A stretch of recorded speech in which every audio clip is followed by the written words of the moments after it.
I am 13 years old.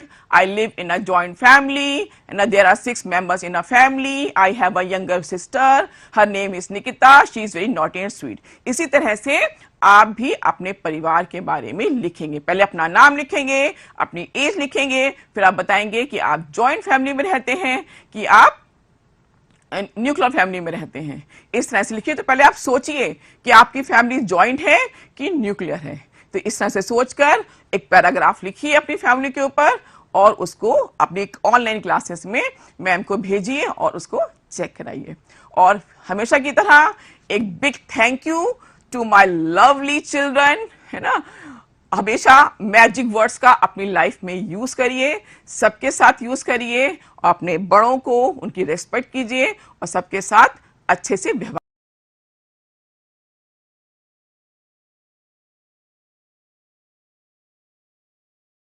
नमस्कार बच्चों, कक्षा 5 की गणित की पाठशाला में आपका स्वागत है. मैं दीपशिखा मैम एक बार फिर आपके बीच में उपस्थित हूँ. बच्चों, आपके विद्यालय में आपकी टीचर जी कभी आपका वजन मापती होंगी या फिर आपकी लंबाई नापती होंगी. क्या कभी आपने उसे ध्यान से देखा है कि वजन नापते समय वो क्या नोट कर रही हैं या लंबाई नापते समय वो क्या नोट कर रही हैं? ऐसे ही रमेश की क्लास टीचर ने उसका वजन मापा और पता है उसका वजन कितना बताया? 35.5 किलोग्राम. फिर रमेश की लंबाई मापी गई तो रमेश की लंबाई आई 145.75 सेंटीमीटर. अब रमेश सोच में पड़ गया कि यह कौन सी संख्याएं हैं, 35.50 किलोग्राम और 145.75 सेंटीमीटर. उसने अपने दोस्त राधा से पूछा तो राधा ने बताया कि हाँ रमेश, तुम सही कह रहे हो. एक बार मैं अपने मौसी जी के साथ जूता खरीदने गई जूते की दुकान पर. तो पता है मेरे जूते का मूल्य क्या लिखा हुआ था? रुपए 450.95. तीनों सोचने लगे कि हम लोगों ने तो अब तक संख्या पढ़ी थी 35, 145, 450. ये कौन सी संख्या है? बच्चों, इन संख्याओं को दशमलव संख्याएं कहते हैं. दशमलव को एक बिंदु के रूप में लिखते हैं. जैसे आप देख रहे हैं ना, 35, इसके बाद जो बिंदु लगा है वो दशमलव है. 35.50 किलोग्राम, 145.75 सेंटीमीटर और रुपए 450.95. दशमलव संख्याओं का यूज हम या कहिए कि दशमलव संख्याओं का प्रयोग हम मुद्रा, वजन, लंबाई, दूरी, तापमान आदि को मापने के लिए करते हैं. आइए इसको विस्तार में समझते हैं. बच्चों, इसके पहले पाठ में आपने भिन्न के बारे में पढ़ा है. दशमलव संख्या भिन्न का ही एक रूप है. बच्चों, इस चित्र को ध्यान से देखिए. यहाँ पर एक केक दिया हुआ है और उस केक के 10 बराबर हिस्से किए गए हैं और हमसे पूछा जा रहा है कि अगर इस एक केक को 10 लोगों में बराबर बराबर बांटा गया तो प्रत्येक को केक का कौन सा हिस्सा मिलेगा.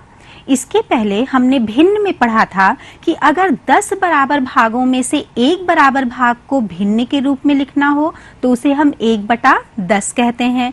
इसी प्रकार अगर इस 10 बराबर भागों में से एक बराबर भाग को लिखना हो तो उसे हम उस एक हिस्से को उसका 10वां हिस्सा कहते हैं या आप कह सकते हैं कि उसको हम दशांश कहते हैं.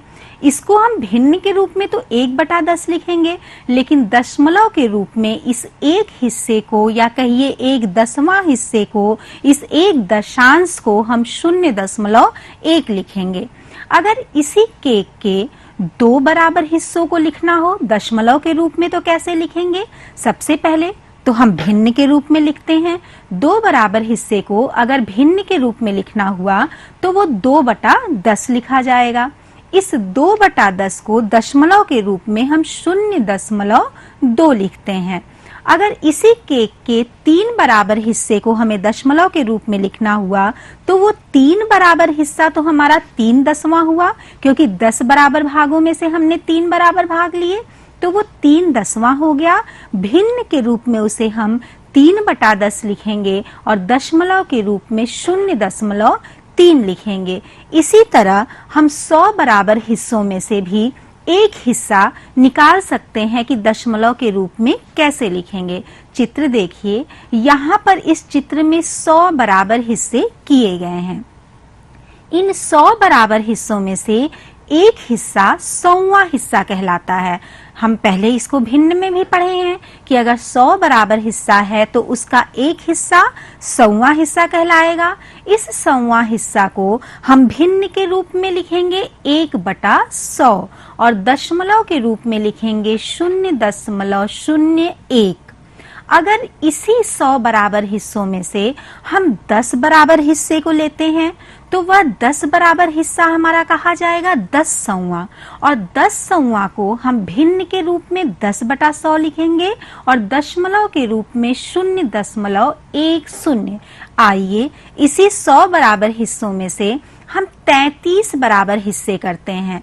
अब इन 33 बराबर हिस्सों को भी तो 100 हिस्सों से ही लिया गया है, तो इस 33 बराबर हिस्से को हम कहेंगे 33वां और 33वां को भिन्न के रूप में हम लिखेंगे 33/100 और दशमलव के रूप में 0.33।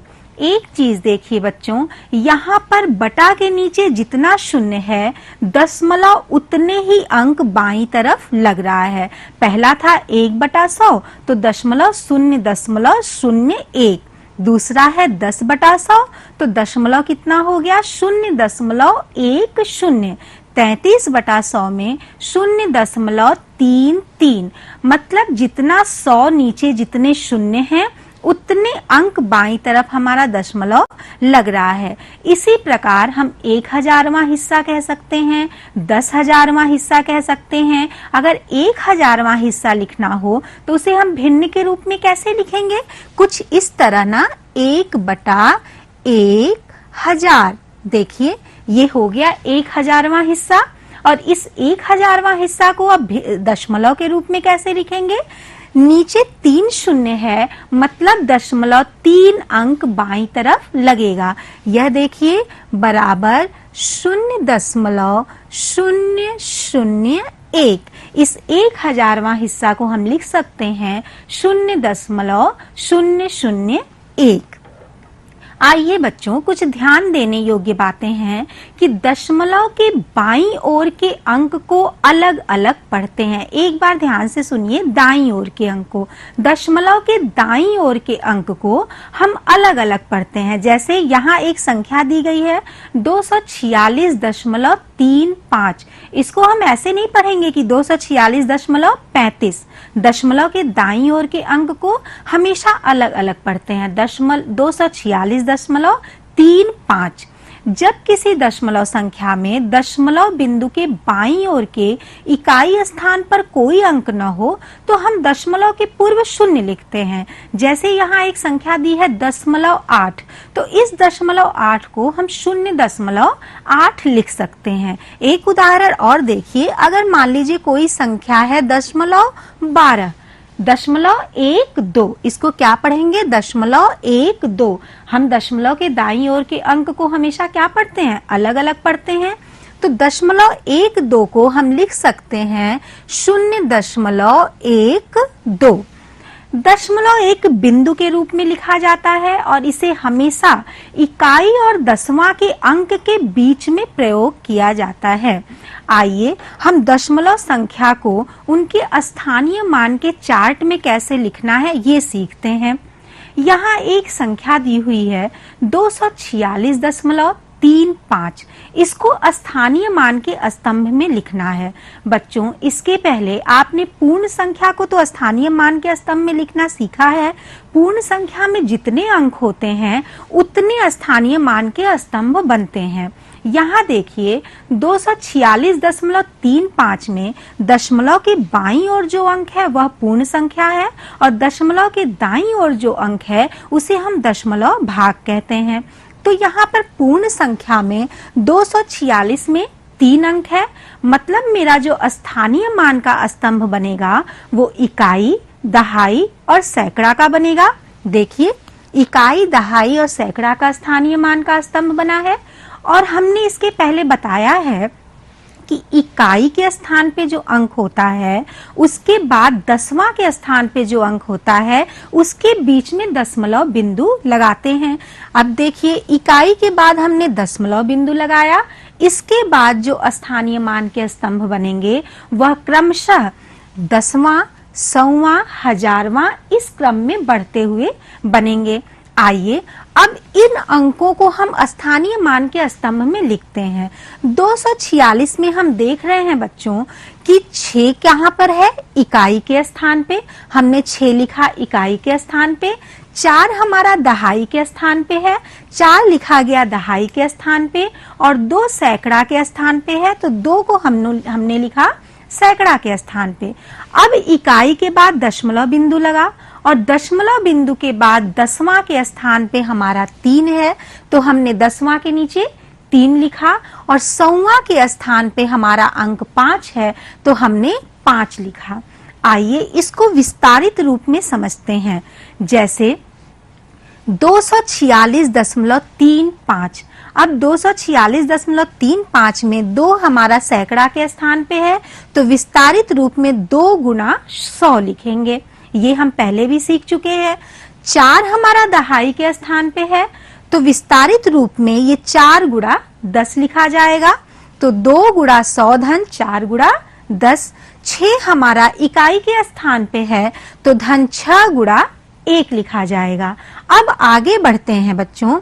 3 हमारा 10वां के स्थान पे है, 10वां मतलब 1/10, तो 3 में हमने 1/10 का गुणा किया।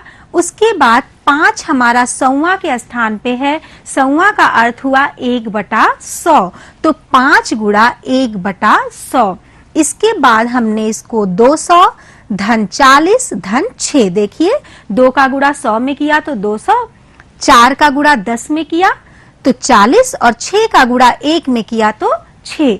ये हो गया 200 धन 40 धन 6। अब 3/10 को हम जानते हैं कि 0.3 लिखेंगे, तो ये लिखा 0.3, और 5/100 को 0.05। ये हो गया इसका विस्तारित रूप। एक बार और इसको ध्यान से देखिए। विस्तारित रूप अगर पहले से दिया है तो आप दशमलव में इसको कैसे लिखेंगे? यह देखिए, यहाँ पर विस्तारित रूप दी गई है एक संख्या की। ऊपर लिखा है 400 धन 90 धन 9 धन 8 दसवां धन 9 सौवां। यह देखकर आप समझ गए होंगे कि 400 धन 90 धन 9 धन 8 दसवां का मतलब क्या हो गया? 8/10, और 9 सौवां का मतलब हो गया 9/100। अब 9/10 को आप जान रहे हैं कि 0.9 लिखते हैं। देखिए 9/10 को हमने 8/10 को हमने लिख दिया, 8/10 को 0.8 लिख दिया, और 9/100 को हमने 0.09 लिख दिया। एक बार फिर देखिए बच्चों, 400 धन 90 धन 9 धन 8/10 धन 9/100। 8/10 को हमने लिखा 0.8, और 9/100 को हमने लिखा 0.09। अब इसको जोड़ने पर पूर्ण संख्याएं आई 499 धन 0.8 धन 0.09। हमारी संख्या बनी 499.89। दशमलव के बाद 10वां के स्थान पे 8 है, और 100वां के स्थान पे 9 है। बच्चों इसको हम क्या पढ़ेंगे? क्या इसे हम 499.89 पढ़ेंगे? नहीं ना, इसे हम पढ़ेंगे 499.89। यह हमने पहले भी बताया है कि दशमलव के दाईं ओर के अंक को हमेशा अलग अलग पढ़ते हैं। आइए बच्चों, दशमलव संख्या की तुलना करना सीखते हैं। पूर्ण संख्याओं की तुलना करना जैसे आप जानते हैं, वैसे ही दशमलव संख्या की भी तुलना करते हैं। जब हम किसी पूर्ण संख्या की तुलना करते हैं तो सबसे पहले बाएं के अंकों की तुलना करते हैं कि बाएं स्थान पे कौन सा अंक है। उसके बाद हम दाहिनी तरफ बढ़ते हुए अंकों की तुलना करते हैं।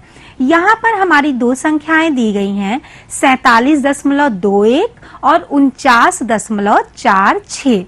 मैं जब भी कोई दशमलव संख्या पढ़ रही हूँ तो आप ध्यान से सुनिए कि दशमलव के बाद हमेशा अंकों को अलग अलग पढ़ा जाता है। जैसे पहली संख्या है 47.21 और दूसरी संख्या है 49.46।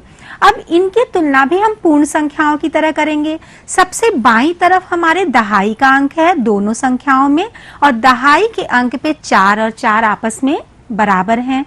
अब उसके बाद हम अगली संख्या की तुलना करेंगे जो कि इकाई के स्थान पे है।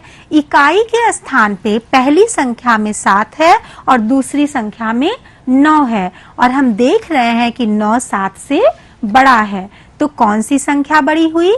49.46 47.21 से बड़ी हुई। इसको हम ऐसे भी पढ़ सकते हैं कि 49.46 इज ग्रेटर देन 47.21। आइए बच्चों एक और संख्या की तुलना करते हैं। यहाँ पर दो संख्याएं दी गई हैं, 296.07 और 293.09। अब बताइए कि इन संख्याओं में से कौन सी संख्या छोटी है और कौन सी संख्या बड़ी है। आइए सबसे पहले हम देखें कि पूर्ण संख्या कितने अंक की है। दोनों में पूर्ण संख्या 3 अंक की है, मतलब हम सैकड़े के स्थान की तुलना पहले करेंगे। सैकड़े के स्थान पर 2 और 2 है जो कि आपस में देखिए बराबर है। उसके बाद हम दहाई के अंकों की तुलना करेंगे। दहाई के अंक में देखिए 9 और 9 है जो कि आपस में बराबर है। फिर हम इकाई के अंकों की तुलना करेंगे। इकाई के अंक में पहली संख्या में 6 है और दूसरी संख्या में 3 है, तो 6 3 से बड़ा है। तो जिस संख्या में 6 है इकाई के स्थान पे वह संख्या बड़ी हुई, तो हम लिखेंगे 296.07 293.09 से बड़ा है, या हम कह सकते हैं कि 296.07 इज ग्रेटर देन 293.09। बच्चों यदि ऐसी संख्या है जिसमें पूर्ण संख्या पूरी आपस में बराबर है और दशमलव के बाद के अंक बराबर नहीं है तो आप तुलना कैसे करेंगे। आइए इसी तरह का यह प्रश्न हम देखते हैं। यहाँ पर दिया हुआ है कि 499.89 और 499.73 में कौन सी संख्या छोटी है और कौन सी संख्या बड़ी है। ऐसी संख्याएं जिसमें हमें दशमलव संख्या की तुलना करनी हो, इसमें दशमलव के बाईं अंक जो बाईं तरफ अंक है वो तो आपस में बराबर हैं। जैसे 499 इसमें भी है और 499 इसमें भी है।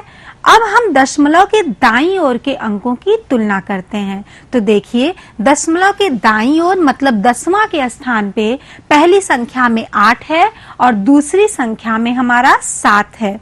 तो जिस संख्या में 10वां के स्थान पे बड़ी संख्या है वह संख्या बड़ी होगी। अगर 10वां के अंक पे समान अंक होते तो फिर हम 100वां के अंकों की तुलना करते, फिर हम 1000वां के अंक की तुलना करते। तो इस स्थान पे 499.89 और 499.73 में 499.89 499.73 से बड़ी है, या हम कह सकते हैं कि 499.89 इज ग्रेटर देन 499.73। बच्चों इसके पहले भी हमने आरोही क्रम और अवरोही क्रम पढ़ा है कि जब 2 या 2 से अधिक संख्याओं को उनके बढ़ते हुए क्रम में लिखते हैं तो उन्हें आरोही क्रम, और अगर घटते हुए क्रम में लिखते हैं तो अवरोही क्रम कहते हैं। यहाँ पर देखिए ये 4 संख्याएं दी हुई हैं, दशमलव संख्याएं हैं। 47.21, 49.46, 39.88 और 31.89। इन्हें इनके आरोही क्रम अर्थात बढ़ते हुए क्रम में और अवरोही क्रम अर्थात घटते हुए क्रम में लिखना है। तो सबसे पहले तो हम ये जान लें कि कौन संख्या सबसे बड़ी है और कौन संख्या सबसे छोटी है। एक के बाद ये हम पहले सेलेक्ट करेंगे, उसके बाद आरोही क्रम और अवरोही क्रम के स्थान पे लिखेंगे। आप देखिए सब में दशमलव के पहले बाईं तरफ 2 अंकों की संख्या है, मतलब दहाई और इकाई के स्थान पे। तो दहाई के स्थान पे इसमें भी 4 है, इसमें भी 4 है। इन दोनों में दहाई के स्थान में इसमें भी 3 है और इसमें भी 3 है, मतलब इन दोनों संख्याओं में से इन दोनों संख्याओं से ये दोनों संख्याएं छोटी हैं। अब आइए इकाई के स्थान पे देखते हैं। इकाई के स्थान पे इसमें 9 है और इसमें 7 है, मतलब इसमें सबसे बड़ी संख्या हो गई हमारी 49.46। उसके बाद जो संख्या आ रही है वो है हमारी 47.21। अब हम तुलना करेंगे 39.88 और 31.89 में। अब देखिए 39.88 और 31.89 में दहाई के स्थान पे 3 है, लेकिन इकाई के स्थान पे इसमें 9 है और इसमें 1, मतलब कौन संख्या बड़ी हुई? इसके बाद आ रही है हमारी 39.88, तब आएगी हमारी 31.89। अब हम देख लिए कि सबसे छोटी संख्या है 31.89, उसके बाद है 39.88, उसके बाद है 47.21, उसके बाद है 49.46। तो क्या इसका आरोही क्रम यह होगा? देखिए, सबसे छोटी संख्या, उससे बड़ी संख्या, उससे बड़ी संख्या और उससे बड़ी संख्या, और अवरोही क्रम में सबसे पहले सबसे बड़ी संख्या, फिर उससे छोटी संख्या, फिर उससे छोटी संख्या, फिर उससे छोटी संख्या।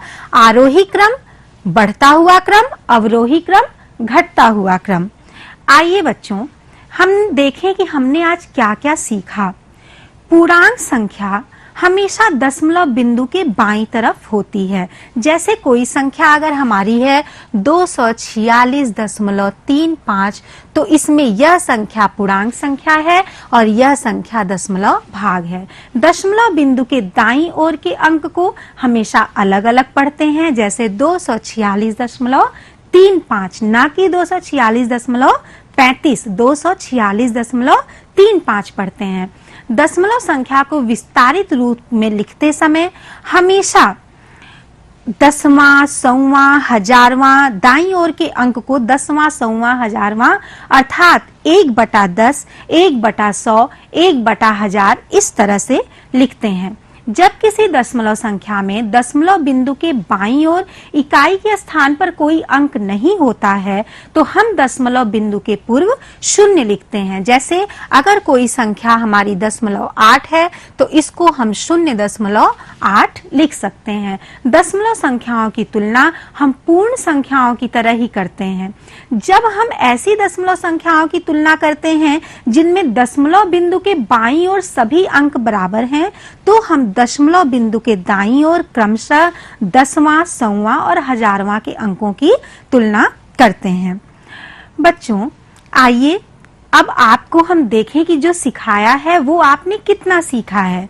यहाँ पर 2 प्रश्न दिए गए हैं, इनमें से आपको बताना है कौन सी दशमलव संख्या छोटी है और कौन सी बड़ी है। 13.05 और 13.50 में आप बताइएगा कौन सी संख्या छोटी है और कौन सी बड़ी, और दूसरी संख्या में भी 412.69 और 412.96 में आपको बताना है कि कौन सी संख्या बड़ी है और कौन सी संख्या छोटी है। मैं आपको इतना बता रही हूं कि इन दोनों संख्याओं में दशमलव के पहले के अंक मतलब पूर्णांक संख्याएं आपस में बराबर हैं, तो हम तुलना किसकी करेंगे?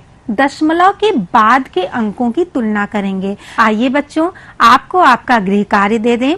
कार्य पुस्तिका के पेज संख्या 54 के सभी प्रश्न आपको करने हैं और गिनतारा के पेज संख्या 63 के सभी प्रश्न आपको हल करने हैं। जैसा मैंने बताया है उसको ध्यान में रखते हुए इन प्रश्नों को हल करिएगा। जहां कहीं कठिनाई होगी अपने बड़े भाई बहन से जरूर सहायता लीजिएगा, जरूर पूछिएगा। एक मैं आपको प्रोजेक्ट वर्क भी दे रही हूँ, परियोजना कार्य।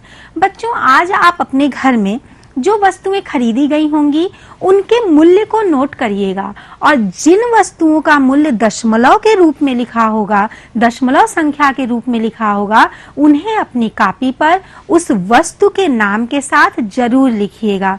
बच्चों, मुझे पूरा विश्वास है कि आपको यह पाठ बहुत अच्छे से समझ में आया है। आप खूब पढ़िए और जितना मैंने पढ़ाया है उसको ध्यान में रखिए। इसी के साथ आपका बहुत बहुत धन्यवाद। फिर मैं अगली कक्षा में उपस्थित होंगी।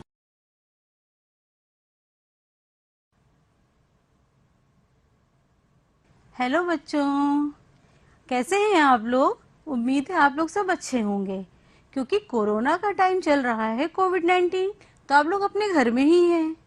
अपने घर में रह के आप लोग पढ़ाई कर रहे होंगे